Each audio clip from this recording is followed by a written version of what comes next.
লুৎফর রহমান, যে আলোচনা আমরা ছিলাম যেখান থেকে আপনি শেষ করেছিলেন, আপনি বলছিলেন যে আপনাদের হল থেকে বের করে দেয়া হলো, ক্যাম্পাস থেকে বের করে দেয়া হলো।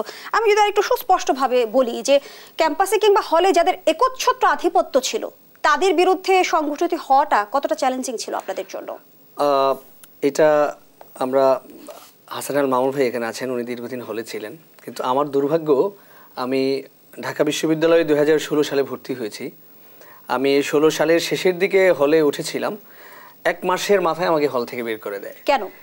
এটার কারণ ছিল আমি একটা আপনাদের দেশ টিভিতে একটা আলোচনা আমি বলেছি, একটা লাইক দেওয়ার কারণে, পোস্টে লাইক দেওয়ার কারণে এবং একটা পোস্ট, বেশ কিছু পোস্ট দেওয়ার কারণে তারা আমাকে হল থেকে বের করে দেয়। তো এটা ছিল তাদের হলের যে অরাজকতা এবং হলের যে সন্ত্রাসী কর্মকাণ্ড, একচ্ছত্র আধিপত্য বিস্তারের যে সংস্কৃতি, এটা আমার এই ঘটনার ভেতর দিয়ে আপনারা আশা করি বুঝতে পারছেন। আমি যেখানটায় ছিলাম, যেদিন ছাত্ররা হল থেকে ছাত্রদের বের করে দেয় তার আগের দিন রাত থেকেই কিন্তু হলে স্বতঃস্ফূর্তভাবে সাধারণ শিক্ষার্থীদের এক ধরনের ছাত্র অভ্যুত্থান সেদিনই শুরু হয়। আপনারা লক্ষ্য করে থাকবেন, হলের প্রত্যেকটা এই ক্ষমতাসীনদের লেঠেল বাহিনীর প্রত্যেকটা রুম থেকে তাদের বিতাড়িত করা হয়। তাদের সাধারণ শিক্ষার্থীদের পুঞ্জীভূত ক্ষোভ তাদের রুমে গিয়ে পড়ে। অনেকে বলবেন ভাঙচুর হয়েছে, সেটা ভাঙচুর নয়, সেটা হচ্ছে প্রতিক্রিয়া।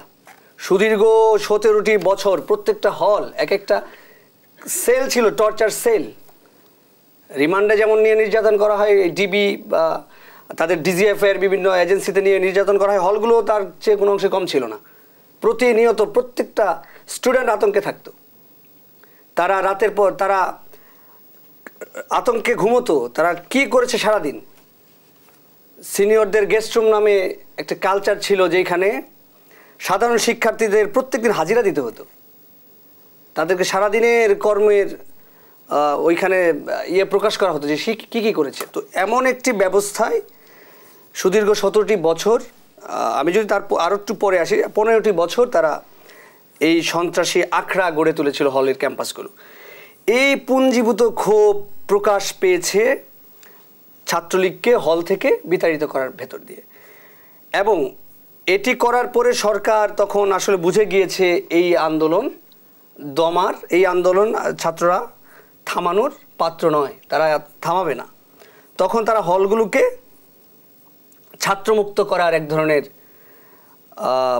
টিয়ার শেল মেরে ছড়রা বুলেট ছুড়ে আপনাদের উপর দমন পীড়নটা শুরু হলো। সূচনা সেদিন থেকে হয়।